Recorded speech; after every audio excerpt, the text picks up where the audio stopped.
Boss battles are a long-standing tradition in most video games. Even ones that don't have combat will often have a difficulty spike, or you have to use what you've learned or unlocked to your utmost capability to get past. Anyone in video games development will tell you though that crafting a good boss battle is often one of the most difficult aspects of a game. There are certainly some incredible boss battles out there, but one thing that both good and bad boss battles have in common is the fact that if you walk into them unready, or sometimes even totally ready, you'll see that game over screen before you know it. Even knowing what's coming in a game you've beaten before, you can find yourself muttering obscenities as you reload from your last save. Here are the boss battles that made you see the developers finally crafted game over screen, and probably more than once. I'm Jess from WhatCulture, and here are 10 video game bosses you always game over on.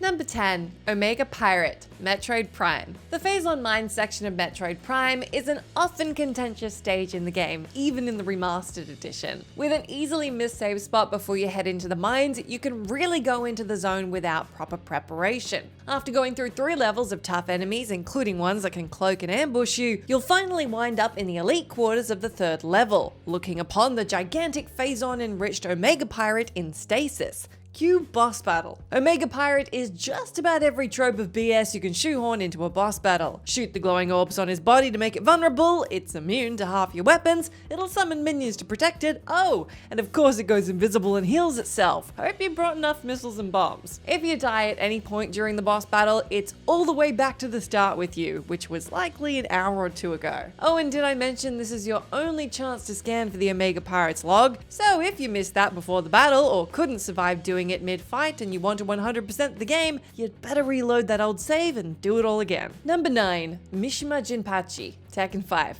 While most of the members of the MISHIMA family are ruthless, power-hungry, murderous curs, the once patriarch of the family, JINPACHI, was a kind and gentle man, known for his honor and wisdom. He initially founded the powerful MISHIMA Zaibatsu and grew it to the megacorp status it enjoys during the game's timeline. Now, JINPACHI's only mentioned in most of the Tekken series, but in Tekken 5 Dark Resurrection, the truth comes out with his appearance. Heihachi took over the MISHIMA Zaibatsu from his father JINPACHI and imprisoned the poor man underneath the family temple where the once powerful patriarch starved to death. Cut to Tekken 5's timeline some 5 decades later, and JINPACHI is resurrected by a demon who controls him and forces him to work toward gathering the strongest fighters in the world, part of a plan to destroy the whole planet. Now, this guy's moves are some of the fastest in the series, with powerful techniques able to hit quicker than some characters' jabs, and a number of MISHIMA family-style juggling combos to boot. He can also shout a devastating fireball that can sap half your health bar, and even has an instant "you're stunned" move that's unblockable and hits no matter where you are or what you're doing. Imagine how tough Heihachi must have been in his youth to have beaten this guy in the first place. Number 8. Lu Bu, Dynasty Warriors 3. Lu Bu is the penultimate character of the Dynasty Warriors series, even going so far as the first game, which was actually a fighting game. Lu Bu was the final end boss, and admittedly he was incredibly tough, but fair, which is an unusual thing for a fighting game. In the first hack and slash of the series, Dynasty Warriors 2, he was made a bit less fair, but was still fightable. Due to the narrative that DW is based on, he actually appears fairly early on in the story, so the players often advised not to fight him. And his difficulty has waxed and waned in various games of the series, but DW3 was the first true reminder that he was the boss, no matter what. Given you're fighting him at the 2nd stage and you're probably going to be pretty low leveled, Lu Bu is not easily beaten, if beatable at all. He's got long range, he's super quick, can block or deflect your ultimate attacks, has tons of HP, and hits like a freight elephant. He also shows up on the fastest horse in the game, so even if you decide to back off, he can still outpace you if he doesn't want to let you leave alive. As most NPCs say in the game, do not pursue Lu Bu. Maybe he's just mad they've been mispronouncing his name for more than 2 decades, and hopefully I didn't do that for this whole entry. Number 7. Mike Tyson, Punch-Out! Punch-Out was a popular arcade boxing game that was ported to the NES back in the late 1980s. To get a bit more name recognition, Nintendo decided to help the NES version along by teaming up with then World Heavyweight Champion Mike Tyson. Each character the player fights against, as underweight boxer Little Mac, has attack patterns and special moves to bypass with a series of ducking, dodging, blocking, and counter-punching. Mac, however, only has 4 regular attacks. jabs to the head and body with either his left or right fist, and a single special move, an uppercut that he must charge by avoiding enemy special attacks. And once you've beaten a total of a dozen other fighters, you get the honor of most likely being absolutely decimated by Kid Dynamite, the Iron Mike Tyson. Tyson's fast, any of his hits will immediately put Mac on the ground, and it's impossible to hit him for the entire first minute of the match. You've got to dip, duck, dodge, dive, and pray he doesn't connect with any of those powerful blows before his basic invincibility by aggression wears down. Oh, and if you make a mistake and he knocks you out, well then it's back to the title screen with you, because presumably Tyson killed you in the ring. At least he doesn't have an ear-biting move, as the game predates that incident by about 10 years. Number 6. SINISTAR. For those of you too young to remember the early arcade game scene, developers realized very quickly that making super tough games was the best way of making money. SINISTAR was one of the many arcade games of the 1980s built with the premise of making players shed quarters at the highest possible rate. The game has a simple premise. You're a lone starfighter mining crystals from asteroids in order to make a set of powerful homing missiles to defeat an evil living starship known as SINISTAR. When you start the game, you've got some time to get ready because the enemies have to first build the ship. They do this by competing against you in mining the asteroids and then gathering together to build the giant lion-faced space vessel. And once he's built,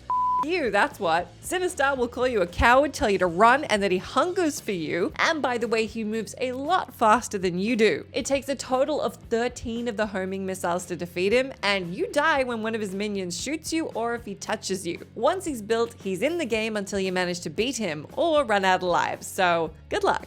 Number 5. Absolute Radiance, Hollow Knight. Hollow Knight, like most other roguelike games, is designed to kill you a lot. Though there are some very tough battles in the game, such as Pure Vessel and Radiance, if you thought Radiance was hard, then go ahead and give Pure Radiance a shot, because she is a beast. Imagine the Radiance battle, which is one of the toughest in the game, but now the boss moves twice as fast. It becomes a battle of positioning through 5 phases, with each phase requiring different tactics and maneuvering. In this phase, you need to be super aggressive, but then in the next, you need to be super defensive, or you need to worry about footing on platforms and not getting into a trap by wall jumping. Much like Lu Bu earlier on in this list, a common piece of advice is never chase Absolute Radiance, let her come to you, which she will. Ferociously. You know it's going to be a tough fight when several of the strategies posed for it ultimately boil down to the fact that you're just going to have to keep trying at it until you get a timing down, with many proposing a good 50 attempts to get good enough to beat her. The good news is, if you manage to do it, Radiance will be an absolute breeze.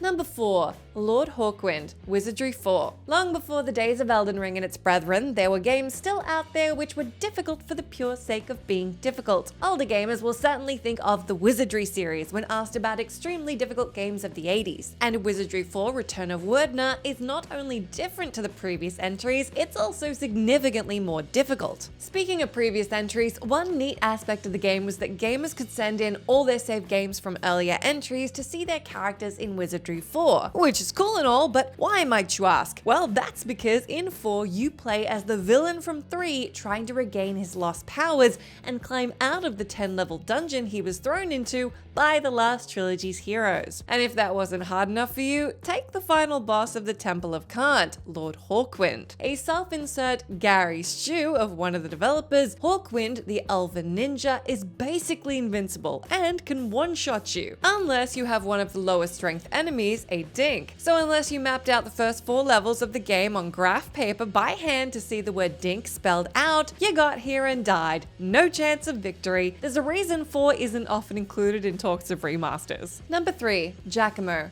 BATEN, KAITOS, Eternal Wings, and the Lost Ocean. Giacomo is a returning enemy in all the BATEN KAITOS games, and is also infamous for being one of the tougher little gits in the game. Arguably, his hardest version is in the first game in the series, along with his 2 cohorts, Amy and Fallon, who are colloquially called the Chaotic Trio due to their boss battle theme. The part that makes it super hard is that, aside from Fallon doing massive damage and Amy's annoying multi-hit special attack, is that there's a save point just before the battle. Now, usually that's a good thing, right? Nope, not if there's no way to go back to an earlier location and grind some levels if you're not strong enough. Going into the battle under level 25 is largely considered to be an inevitable defeat, if not a quick one. And unless you diversified your saves, you're stuck here in an unbeatable battle. Congratulations on having to start the game over and grinding before you get to the battleship. Number 2, Rebel Flagship. FTL faster than light. As with most roguelike and roguelite games, any run of indie studio subset games as FTL faster than light can be wildly different from another. If you do make it to the end though, then congratulations! You're about to hate it! After painstakingly going from zone to zone, piecing together a functional warship from parts you've scavenged, purchased, traded for, and lucked into, you wind up bow to bow with the Rebel Flagship.